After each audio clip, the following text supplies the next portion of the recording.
La realidad se construye con una cadena de actos que se vuelven simbólicos al paso del tiempo, de irrupciones a contracorriente que devuelven su brillo, su fulgor a la condición humana. Conozco una sola foto de Janusz Korczak, un hombre de poco más de 50 años, con una mirada tan profundamente triste que parece poseerte, dentro de un rostro anguloso, con bigote y con una corta barba que destruye su miopía. Calvo.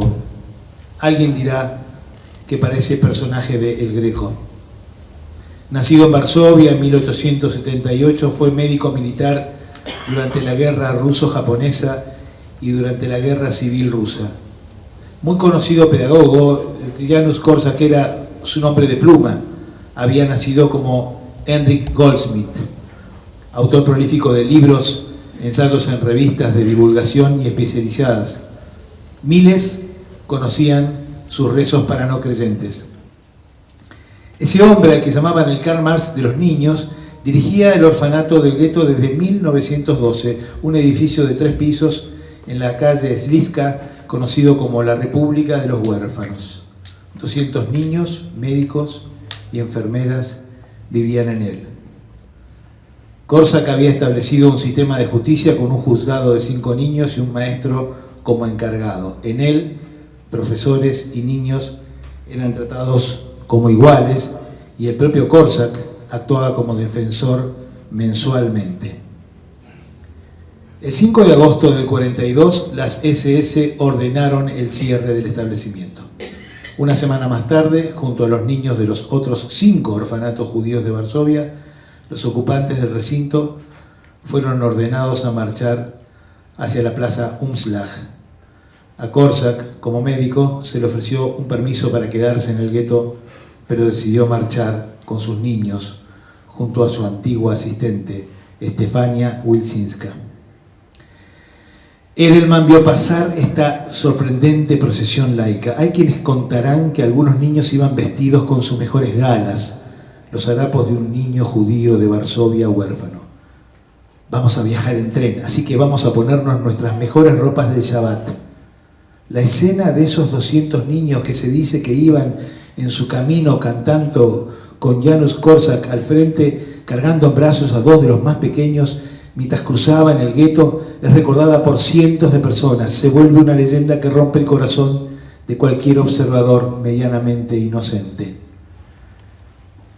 El poeta Ladislav Slengel escribe: vi a Janusz Korczak caminando hoy, dirigiendo a los niños a la cabeza de la línea. Algunos dijeron que el clima no era triste, estaba bien. Vestían sus mejores mandilones y reían, no muy fuerte. Marcharon como calmados héroes a través de la multitud perseguida de 5 en 5 bajo una lluvia que titubeaba. Pálidos, temblorosos, vistos desde las alturas a través de ventanas rotas con pavor y miedo, y de vez en cuando, desde lo alto, un extraño gemido escapó como el lamento de una gaviota rota.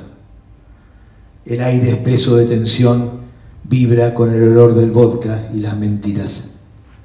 Al llegar a la plaza de los desplazamientos, identificaron a Janusz Korczak como médico pediatra y le ofrecieron bajarse del tren. Pero él se negó. Sabiendo que Treblinka era la muerte, se quedó con sus niños y caminó con ellos hacia el final. Aaron Seitlin dirá que con el asesinato del doctor Korczak y sus niños, Varsovia perdió el alma.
Acabamos de escuchar en el violín de Lucía Cuesta, estudiante de la licenciatura de Música de la Universidad Nacional de San Martín, Canciones de Recuerdo y Juventud, pieza de Gustav Mahler, uno de los músicos de origen judío cuyas composiciones, aún estando prohibidas por el régimen nazi, fueron interpretadas por la Orquesta del Gueto de Varsovia.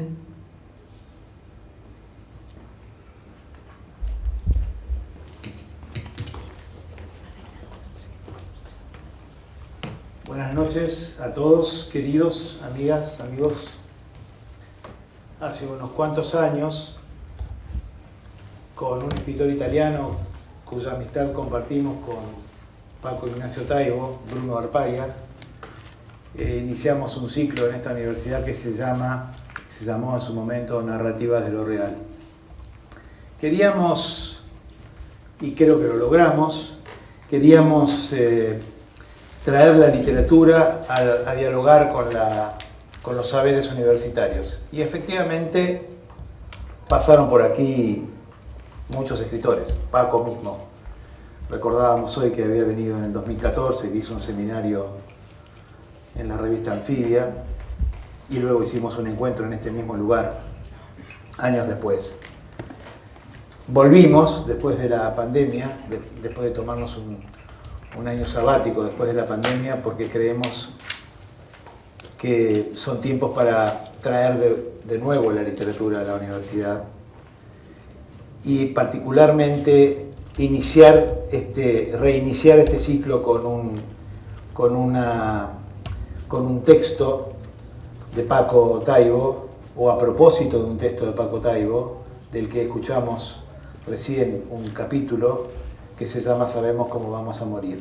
En tiempos en que efectivamente la literatura nos puede dar algunas señas, incluso la crónica, sobre cómo enfrentar, si apelamos a la memoria, nuevas amenazas para nuestras sociedades y nuevas amenazas para nuestras comunidades. Nuevas amenazas, me refiero a derechas radicales, nuevos autoritarismos, o fascismos, para decirlo con términos más claros y de que todos entendemos, ¿no?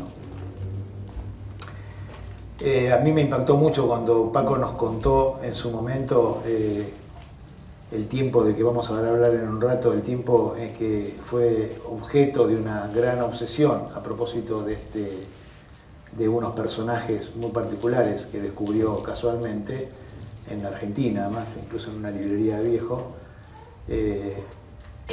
Me impresionó mucho la obsesión por un personaje que efectivamente motiva esta extraordinaria crónica. Y me impresionó porque rescata el valor en esa crónica, el valor de la heroicidad, de la resistencia heroica. Yo creo que esa resistencia heroica tenía un origen extraordinario, y era que se había cultivado en una tradición muy vinculada al deseo de emancipación. No es posible entender esa gesta sin ese origen, y yo creo que de eso le vamos a preguntar a Paco en un rato. Para este evento, que contamos con la colaboración y el auspicio del Museo del Holocausto, vamos a tener a Marcia Ras, que es una historiadora especializada en el tema, que va a traer unos testimonios. Ahora vamos a escuchar su presentación. Y a otro gran amigo de la casa, un filósofo cordobés, que se llama Diego Tatián. Muchas gracias.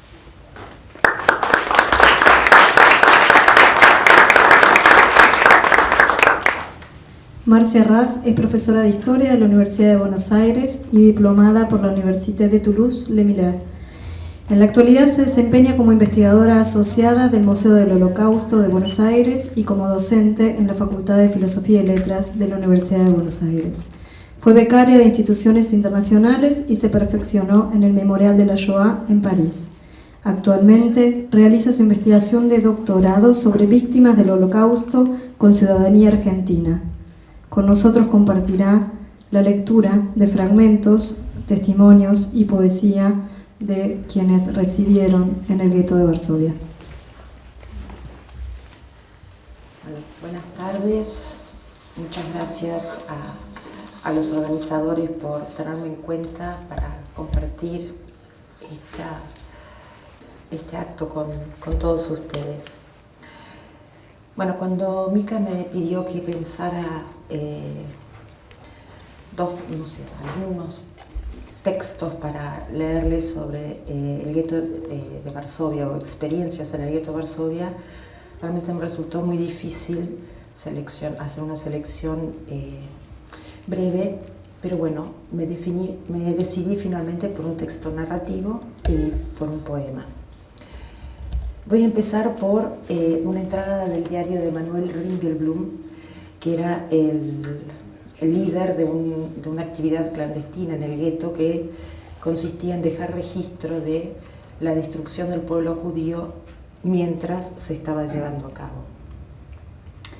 Esta entrada es del 25 de junio de 1942, es decir, un poquito menos de 30 días antes de que empezara la liquidación del gueto de Varsovia. Dice Emanuel Ringelblum: nuevos informes llegan continuamente sobre la guerra de aniquilación sistemática de niños y ancianos judíos. Lo mismo que ocurrió en las provincias ocurre ahora en Biała Podlaska, donde desaparecieron 60 vagones llenos de niños menores de 10 años y ancianos de más de 60.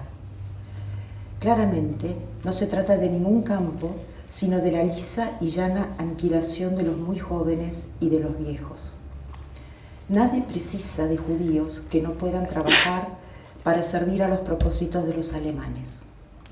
Son los primeros en ser exterminados. Salvo por el faraón, que ordenó arrojar el Nilo a todo recién nacido hebreo, esto es algo sin precedentes en la historia judía.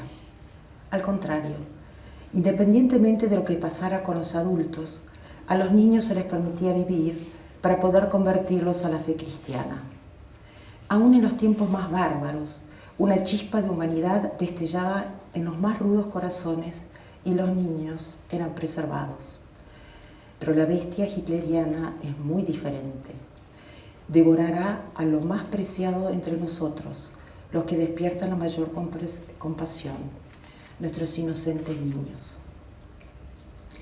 Los alemanes siguen viniendo al cementerio. Recientemente vino un grupo de soldados. Uno de ellos se echó a llorar, un soldado alemán, y le dijo a un compañero: el Führer debería ver esto. En el gueto, al igual que afuera, los médicos y profesores judíos llevan a cabo investigaciones científicas. Uno de los temas más estudiados es el hambre. Es interesante porque es la enfermedad más común en el gueto y hay un remedio muy simple para ella: que los alemanes se vayan de Polonia. ¿Qué lee la gente? Este es un tema de interés general. Después de la guerra, el mundo se intrigará por esto. El mundo se preguntará: ¿qué pensaba la gente en Musa Dagá o en el gueto de Varsovia? Esa gente que sabía con certeza que la muerte no los pasaría por alto, así como no se había salteado a otros asentamientos judíos, grandes y pequeños. Digamos simplemente que aunque estamos condenados a muerte, no hemos perdido nuestros rasgos humanos. Nuestras mentes siguen tan activas como antes de la guerra. En una palabra, impedidos de una venganza de nuestros enemigos, en la realidad la buscamos en la fantasía, en la literatura. Esto explica nuestro interés por los libros que tratan de guerras previas, a las que nos volvemos para buscar soluciones a la guerra actual. Sin embargo, a mi entender, esa búsqueda de analogía histórica no tiene sentido. La historia no se repite, especialmente ahora que estamos en la encrucijada, siendo testigos de los estertores de muerte del viejo mundo y los dolores de parto de uno nuevo. ¿Cómo comparar esta época con alguna anterior? ¿Hay alguna comparación posible entre el terror blanco del mundo feudal y la matanza en Kiev o Rostov, donde cientos de miles de civiles fueron asesinados? Hitler está dispuesto a extirpar físicamente a millones de personas solo porque se rehúsan a reconocer su nuevo orden en Europa.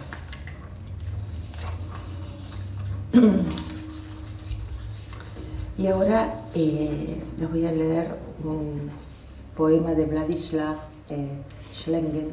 Curiosamente, había sido citado en lo que se leyó antes. Es un poema que se llama Una cuenta con Dios. En algunas otras traducciones puede aparecer como un ajuste de cuentas con Dios.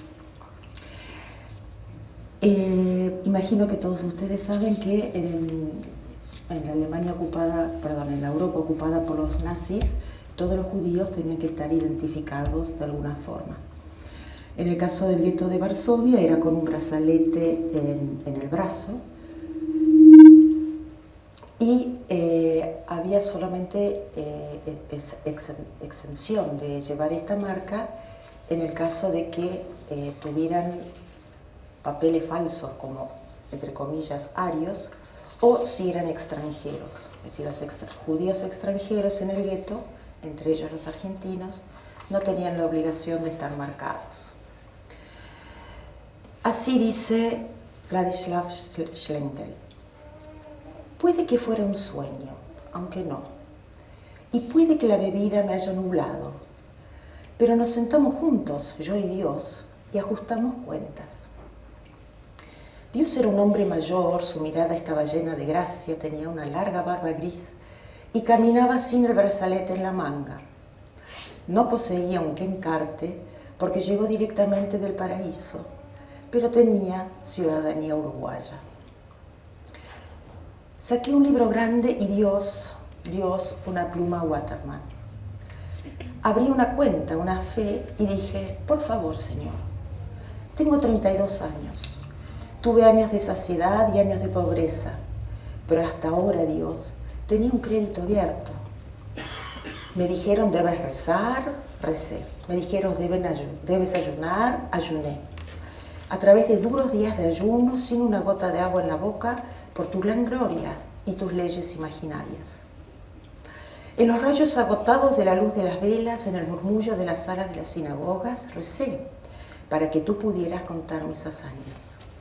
Decían: no robarás, no robé. Dijeron: no comas cerdo, no comí.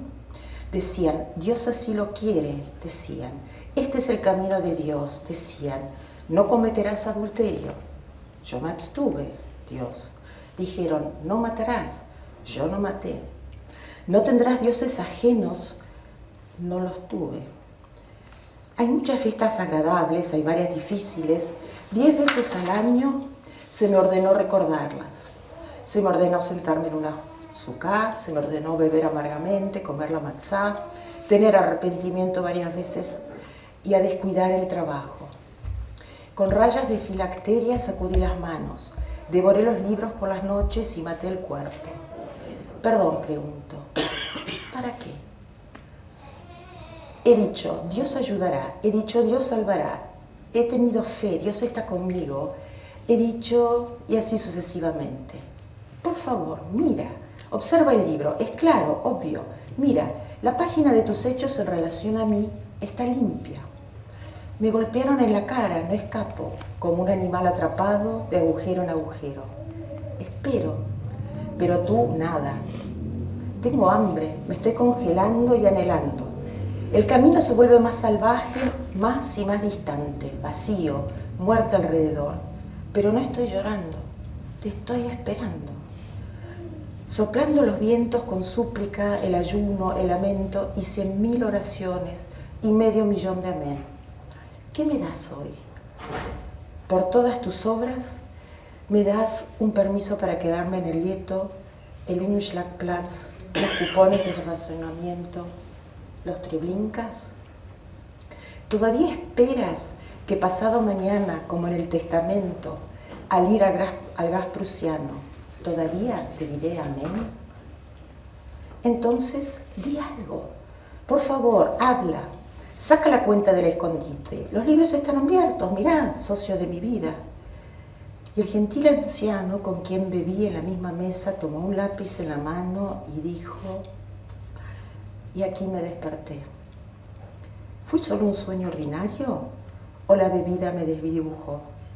Pero hasta hoy no sé cómo la cuenta ha terminado.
escuchamos Enfermo de Amor de Fritz Kreisler, otro de los compositores perseguidos durante el nazismo. Diego Tatián es doctor en Filosofía por la Universidad Nacional de Córdoba y doctor en Ciencias de la Cultura por la Scuola di Alti Studi di Modena. Es investigador independiente del CONICET, con sede en el Laboratorio de Investigaciones en Ciencias Humanas de la Universidad Nacional de San Martín. Allí también despliega sus tareas de docencia.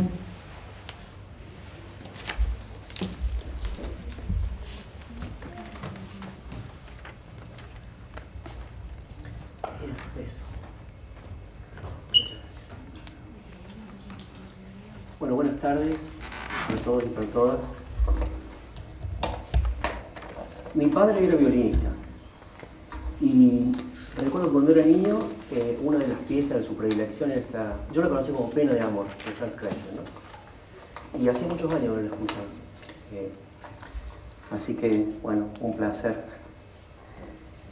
Muchas gracias Mario, Micaela, Julieta, Aurea, a los compañeros y compañeras de Lectura Mundi por esta invitación y a Paco Taibo por haber escrito este libro conmocionante, ¿no? Sabemos que vamos a morir. Que es la crónica de una rebelión, que toma su título de una carta de uno de los líderes, de los jóvenes líderes de la rebelión del gueto de Varsovia, que fue Mordechai Antilevich. Y la rebelión fue de 750 combatientes, en su mayoría jóvenes, algunos muy jóvenes, niños, que tuvo lugar en Varsovia, en el gueto de Varsovia, entre el 19 de abril del 43 y el 16 de mayo del mismo año, es decir, poco menos de un mes, casi un mes. Jóvenes que se rebelaron justamente cuando, después de la conferencia de Wannsee, en enero del 42, se decidió el exterminio, la solución final de los judíos. Entonces estos jóvenes, las organizaciones juveniles, supieron que esos trenes no eran una reubicación, una deportación o un simple traslado, sino que eran trenes de la muerte, y decidieron luchar. El título, independientemente de la carta, Sabemos cómo vamos a morir, sería sabemos cómo vamos a morir si no nos rebelamos y sabemos cómo vamos a morir si nos rebelamos. Sabemos qué vamos a morir, el problema es cómo. Eso me parece como un núcleo de esta crónica que hace Paco Taibo. Y para mí la pregunta fundamental, digamos, con independencia de este episodio histórico es ¿por qué los seres humanos se rebelan? Lo hablaba con Rosaura esta tarde. ¿Cuándo se rebelan? ¿Qué motiva la rebelión? O, también pregunta misteriosísima, ¿por qué no lo hacen? ¿Por qué normalmente no lo hacen? Y también otra pregunta que me disparó esta lectura es ¿cómo afectan en el presente las luchas del pasado? ¿Cómo la afectan? Y también al revés, es decir, cómo las luchas del presente permiten comprender el pasado. No estoy tan seguro que sea el pasado el que permita comprender el presente, más bien tiendo a creer que es al revés, que el pasado se revela, por eso es inagotable, por eso está vivo, a partir de nuestros propios dilemas, de nuestras propias conjeturas, de nuestras propias luchas, ¿no? ¿Por qué los seres humanos se rebelan? Esa pregunta se puede revelar por muchas cosas, ¿no? O no hacerlo. Pueden rebelarse siempre contra algo y contra alguien, ¿no? Contra una situación. Pienso, por ejemplo, en el acorazado Potemkin, ¿no? A veces una nimiedad lo que desencadena una rebelión de gran magnitud. En general las rebeliones empiezan por nimiedades, ¿no? Puede ser por hambre, puede ser por sentimiento de injusticia, digamos, que tiene una casuística enorme. Extrañamente los seres humanos se rebelan por anhelo de felicidad, ¿no? No es la felicidad lo que lleva a los seres humanos a... Nadie se rebela para ser feliz.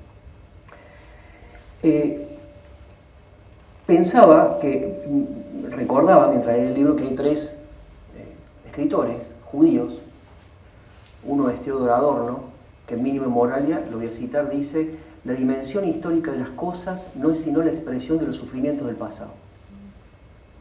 Walter Benjamin, a su vez, presenta en El origen del drama barroco, lo presenta como un estudio sobre la exposición barroca de la historia como historia de los sufrimientos del mundo. Y Avi Warburg, el gran estudioso de la iconología, dice que la iconología, precisamente, y los estudios iconológicos son un tesoro de los sufrimientos humanos. En los tres casos es la misma palabra, Leiden, ¿no? Sufrimiento. Y recordado a partir de esto, que creo que la narrativa histórica, la literatura, también la iconología, me llevó a pensar en una frase que le gustaba mucho a Hannah Arendt, que no es de ella, sino de una escritora, Isaac Dinesen, danesa, que dice: todas las penas pueden ser soportadas a condición de que seamos capaces de ponerlas en una historia. Es decir, si no lo interpreto mal, lo que Arendt dice es que lo que es insoportable, o más insoportable que el dolor, es el sinsentido del dolor. Y que poner el dolor en una historia, que es lo que hace Paco en su crónica, es, no sé si darle un sentido, pero por lo menos buscarle un sentido. Y es por eso que en nuestro país mismo, todavía después de tantos años, con la literatura, la historia, la filosofía, el arte, estamos tratando de encontrar un sentido a lo que no sabemos si de suyo lo tiene, ¿no?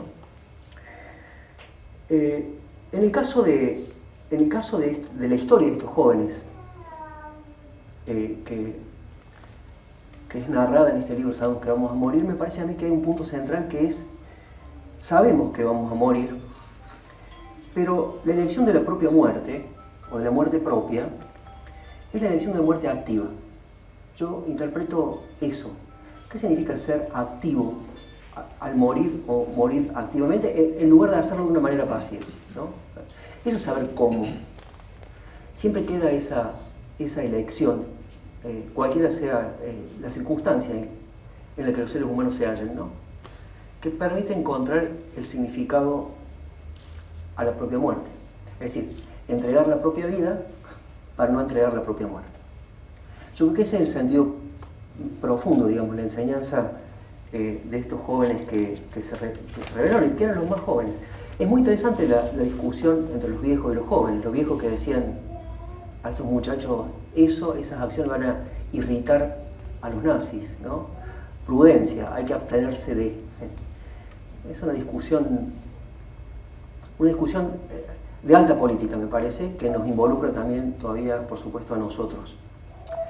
La discusión entre los viejos y los jóvenes.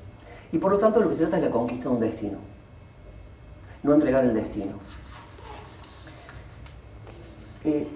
Paco Taibo pregunta: ¿cómo es la vida de quienes han decidido la manera de morir? Y es una pregunta fundamental. Y yo lo pensaba también de esta manera, le agregaba esta otra: ¿cómo es la vida que resta? Porque esta es una expresión muy interesante, la vida que resta. Es decir, la vida que resta, que queda aún después de una tragedia histórica, ¿no? Resta la vida, y la vida que resta, es decir, la vida que falta.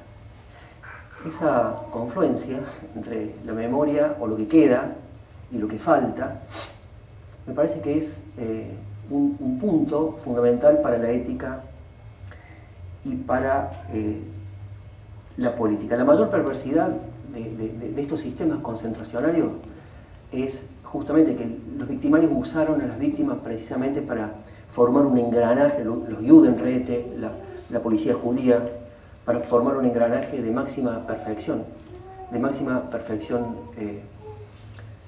técnica, ¿no? Es impresionante la cuestión de la música, ¿no? En la formación, se dijo en la presentación de una orquesta sinfónica que tenía 80 músicos y que solo podían ejecutar música de compositores alemanes y no de compositores judíos. Desobedecieron esta orden. Pensaba en un escrito estremecedor de Pascal Quignard que se llama El odio de la música, o a la música, que en realidad es a partir de unos cuadernos de Simon Lask, que es un compositor judío que pensó en la funcionalidad de la música en los campos, ¿no? En ese mismo momento, un año antes creo, en Polonia mismo, me parece que en Silesia, Olivier Messiaen, en un campo de trabajo, presentaba su cuarteto para el fin del tiempo, o cuarteto para el fin de los tiempos, que sería lo contrario, ¿no?, de la reflexión. Pero como quiera que sea, la vida, no solamente la música, sino también había teatros, había periódicos, se editaban periódicos. Y quisiera detenerme en algo, en el vínculo de esta comunidad de la muerte, por llamarlo de alguna manera, y el arte o la interrogación por los significados humanos.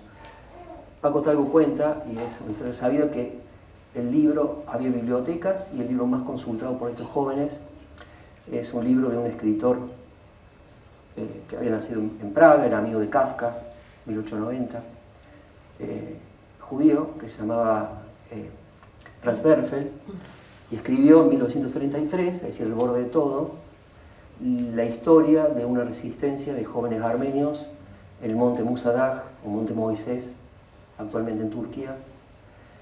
5.000 jóvenes armenios que en realidad no fueron 40 días sino 52, que fueron finalmente rescatados por la Marina francesa. Es una de las pocas rebeliones también de los armenios contra el genocidio turco, ¿no?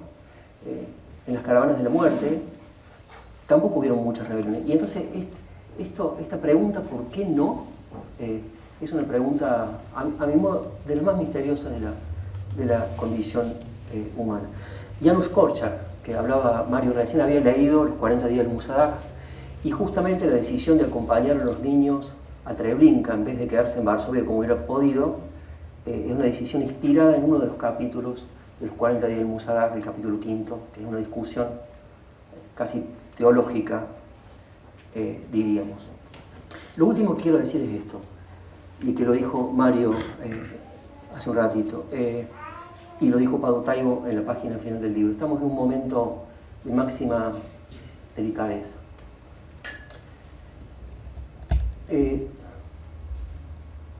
Estamos en un momento muy parecido a Weimar. Quizás toda sociedad es Weimar. Estamos en Weimar. Solo que en algunos momentos nos sentimos como más en la antesala o más próximos a lo peor. Y en ese contexto es que, en mi opinión, se hace fundamental la tarea, la puesta en obra de una resistencia que es intelectual, que es científica, pero también que es política, que es militante. Y entonces, en fin, el significado de hechos de la historia en los cuales un conjunto de personas, a diferencia de tantas otras personas que aceptaron pasivamente su muerte y su destino, dijeron que no lo iban a aceptar y decidieron cómo iban a morir, me parece que es un signo o un significado que seguir meditando, y que saber que en realidad nunca es imposible el retorno a lo peor, que estamos siempre en Weimar. Muchas gracias.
Lucía Cuesta acaba de interpretar En alas de la canción de Félix Mendelssohn, otro de los músicos prohibidos en el gueto de Varsovia. Paco Taibo es activista social, historiador, autor de las biografías de Pancho Villa, Tony Guiteras y de Ernesto Guevara, también conocido como El Che. Así como de más de 70 obras en distintos géneros literarios publicadas en cerca de 30 países. Ha sido galardonado internacionalmente en diversas ocasiones, recibiendo premios como el Dashiell Hammett, el Premio Bancarella y el Premio Nacional de Historia del Instituto Nacional de Antropología e Historia de México. Ha sido fundador de festivales como la Semana Negra de Gijón y el AC de Promoción de la Lectura. Es el impulsor de la histórica Brigadas para Leer en Libertad. Desde enero de 2019 es director general del Fondo de Cultura Económica, México. ¿Cómo va? Conmovido, siempre estoy conmovido, ¿no? Soy de llanto fácil yo. Te hicimos un pequeño homenaje, Además es bien interesante cuando empiezas a pescar aquí ella, el poeta que perseguí durante años para encontrar buenas traducciones y no lo encontraba, o la música prohibida del gueto, curiosamente prohibida entre comillas, porque era la que se tocaba clandestinamente, pero además la orquesta no era sectaria, la orquesta tocaba Wagner, compañeros, ojo, ¿sí? Y no solo, los 4 primeros directores de la orquesta fueron asesinados. Esto significa que se reconstruyó 4 veces. Cuando hablas de voluntad de lucha, el foco, la cabeza, la pones en los 220, 250 combatientes directos, más la infraestructura que pone la Organización Judía de Combate, o el segundo grupo que interviene en la insurrección. Pero no es resistencia lo que hizo una orquesta a la que asesinaban cíclicamente, mataron 4 directores, se reconstruyó 4 veces. Me cuesta, bien, no me voy a emocionar hoy, me voy a controlar. Va.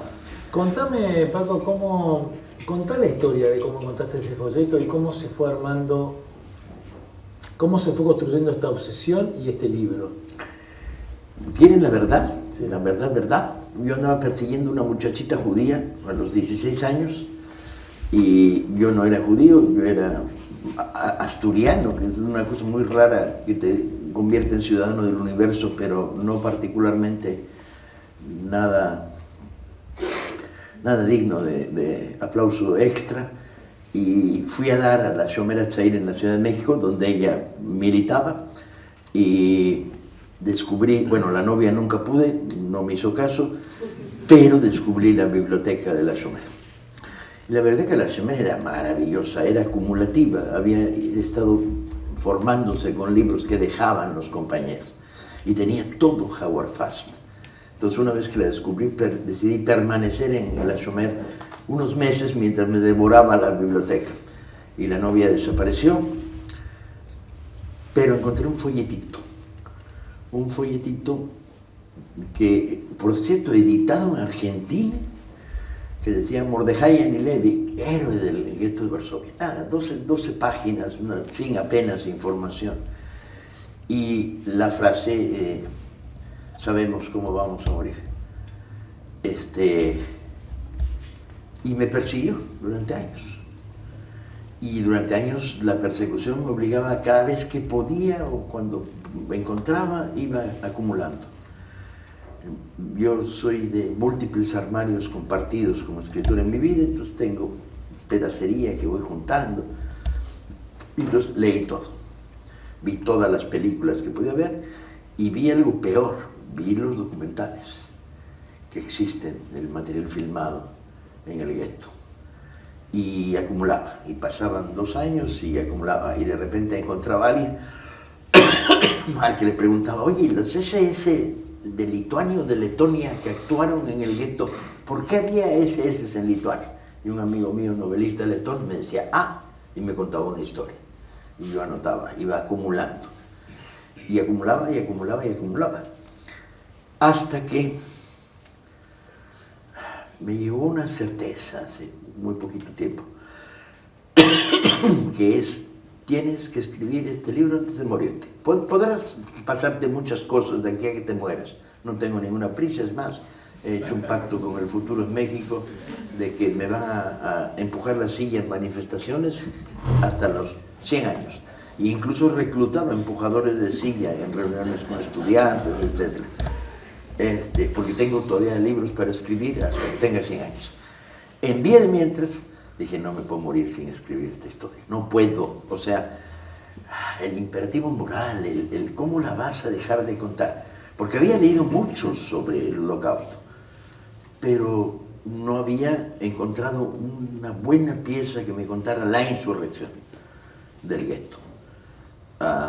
Que no es la aniquilación del gueto, es la insurrección del gueto. El gueto estaba destinado a ser aniquilado, eso era un problema de tiempo.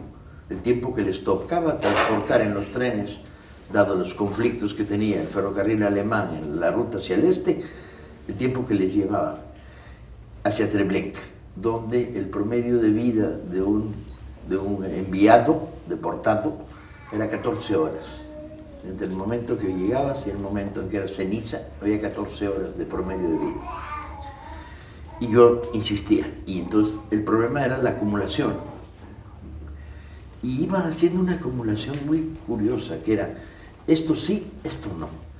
Esto no quiero entrar, no quiero contar todos los guetos que hubo en Polonia y en Alemania. Quiero Varsovia, y no quiero contar la historia del gueto de Varsovia, quiero contar la historia de los muchachos, porque de alguna manera los muchachos se habían vuelto simbólicamente uno de los amores de mi vida. Mordejai y sus 150 compañeros, más la base de apoyo, etc., eran simbólicamente uno de los amarres que me tienen ligado a la vida, que es la voluntad terca, permanente, absoluta, para toda la vida, a muerte, de militar y de combatir hasta el final.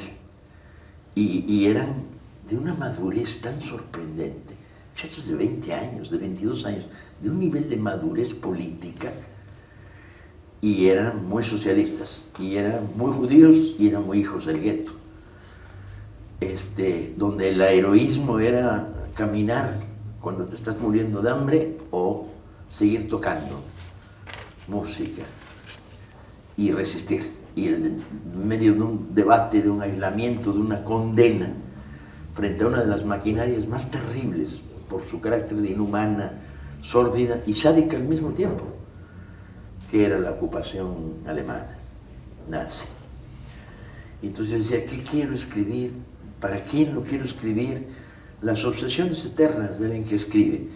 Yo decía, tiene que ser un libro apretado, no puede desparramarse en 300 historias que ya están muy escritas aquí y allá, pero tampoco puede continuamente poner el dedo y decir, la orquesta, el médico, los policías, los contrabandistas.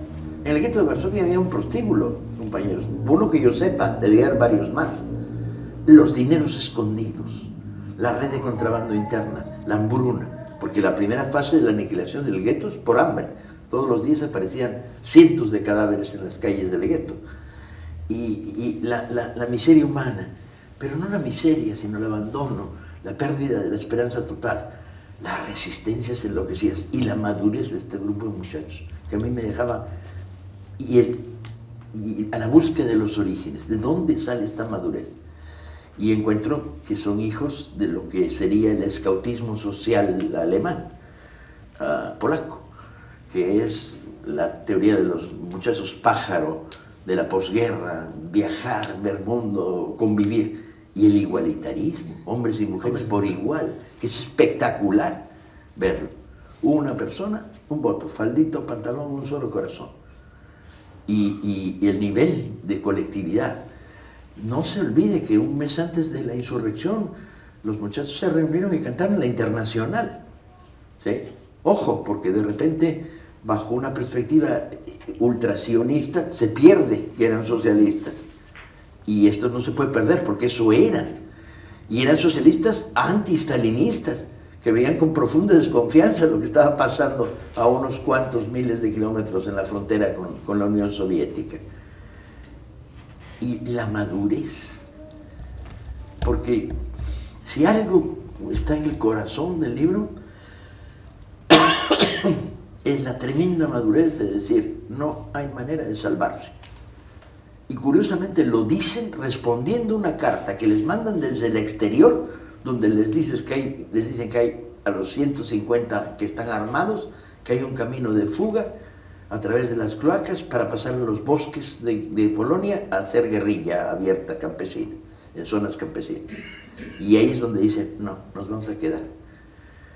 Y tú dices, ¿por qué? Porque había que dar el ejemplo. Porque se sintieron responsables de dar el ejemplo. Porque estos muchachos de 20 años tenían claramente que años de humillación, de nazis que pasaban por la calle y le tiraban un tiro a un viejo porque podían y no pasaba nada. Esos años de humillación. ¿Y qué dicen? No, hasta ahora sabemos que vamos a morir, pero ahora vamos a ver cómo vamos a morir. ¿Y cómo? Es asesinando nazis, matando nazis de las SS a tiros, a bombazos, a botellazos, a pedazos de muro arrojados sobre las cabezas, lo tienen claro. Y esta madurez impresionante de la Organización Judía de Combate a mí me dejaba alucinado. Total, años y años de obsesiones, de leer más de lo que podías usar y de, sin embargo, pescar un pedazo aquí en una lógica muy literaria de cómo se arma una historia que no deje huecos, que cada vez que tengas una pregunta trata de responderla mal, pero responderla, que el lector la pesque. Y el libro se vuelve una colección de viñetas articuladas que te cuentan la historia de la epopeya de los muchachos del gueto de Varsovia. ¿Y qué hace un escritor mexicano escribiendo un libro sobre los judíos que se levantan en Varsovia? Se lo preguntaron. Y claro, y más de una vez. Dice, hago lo que me sale de las bolas, básicamente. No es de nadie la rebelión del gueto de Varsovia. La rebelión del gueto de Varsovia es propiedad de todos aquellos que piensan que hay maneras de morir y que hay que escoger la que tenga dignidad, porque al fin y al cabo uno, conforme va envejeciendo, dice, quiero morir, entre otras cosas, seguir siendo de izquierda y digno. Me niego a renunciar a nada. Y entonces, bueno, son patrimonio mío, son hijos míos, son padres míos, y yo los cuento, y dije, tengo que escribir este libro antes de morir. Y en la primera oportunidad que se me presentó, después de 50 años de estar coqueteando con la historia de Mordejai Ganidevich y sus muchachos, llegó la pandemia y dije, este es el momento. Y lloré como un loco, compañeros. No le deseo a nadie. Se pone a tocar a Mendelssohn y se me salen las lágrimas, maldita sea, no.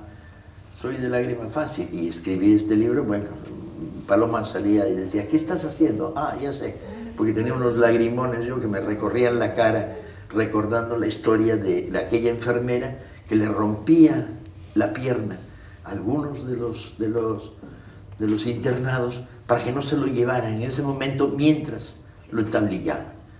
Y se me hace uno de los actos más terribles de la heroicidad, ¿no? Eso. ¿Contesté? No, pero bueno, nunca contesto lo que me... Tengo una habilidad de no contestar nunca lo que me preguntan. Lo hiciste en la pandemia, el libro. O sea, en un momento en donde había una narrativa de cuidado de la vida, vos te sumergiste en una historia de muerte. Nunca me puse a psicoanalizarme porque sale muy caro. Los escritores, a diferencia de los argentinos, escribimos en lugar de pagar psicoanalista. Sale mucho más barato. Pero sí sé una cosa. La pandemia impulsaba una vocación y el miedo a la muerte. Y este libro, paradójicamente, era el canto a la vida. Paradójicamente. Y yo escribía de noche y el momento de terminar de escribir es cuando los pajaritos llegaban a la terraza de mi casa, los gorriones, los tordos, y entonces el sonido de los pajaritos decía, fin de la jornada. Y me retiraba. Pero sí, algo hay de que la pandemia fue el disparador. Yo creo que está bien. Escuchamos a Paco Taibo, volvimos a este teatro tan bello que tenemos en esta universidad y retomamos esta conversación pública con la literatura para irnos con un alma recuperada, a diferencia de ese pasaje del texto de Paco en donde se menciona la pérdida del alma por la muerte de los habitantes del orfanato. Creo que fue un placer tenerte. Quiero agradecer a todos los que han... ¿Puedo añadir algo? Sí. Porque ya que me sueltan, cuesta trabajo contenerme y controlarme. Cuando terminé el libro y se preparó la edición en México, dije, ¿para quién escribiste esta vez? No suelo tenerlo muy claro siempre. Más o menos tienes un perfil de qué lectores estás buscando. Que quiero escribir para adolescentes nicaragüenses, hondureños, mexicanos, argentinos y palestinos y judíos.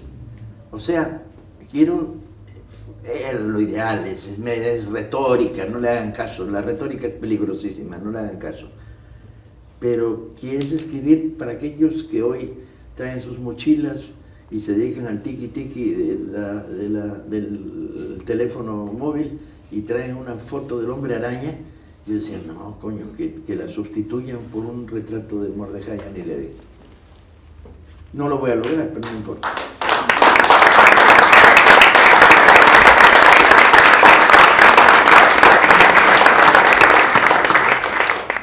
Bueno, muchas gracias. Gracias, Paco. Un placer. Nos vemos en la próxima.